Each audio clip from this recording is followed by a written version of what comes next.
मांगल्ये शिवे सर्वाद साधिके शरण्ये त्र्यंबके गौरी नारायण नमस्तुते।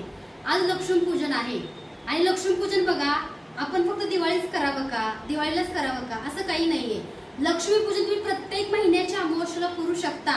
जसं लक्ष्मीपूजनसाठी आपण सगळं सजवतो, माता लक्ष्मीची आपण मनोभावे पूजा का करतो, कारण आपल्या घरामध्ये लक्ष्मी स्थिर व्हावी किंवा धनधान्याची ऐश्वर्याची वाढ व्हावी म्हणून। आता बघा लक्ष्मीपूजन आपल्याकडे पावलं पण आहेत, माता लक्ष्मीची मूर्ती सुद्धा आहे आणि बघा आजच आपण सर्व मूर्त्यांचं पूजन करतोय।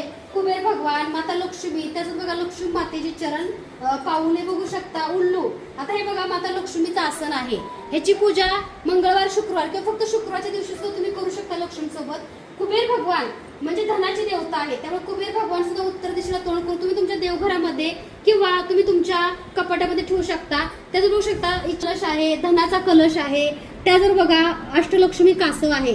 तर हे सगळं पूजा साहित्य तुम्हाला अगदी विधिवत पूजा करून मिळणार आहे। ज्यांना कुरिअर मिळालं नाहीये तरी काळजी करू नका, हे सगळं तुम्हाला अगदी विधिवत पूजा करून देणार आहोत। धन्यवाद।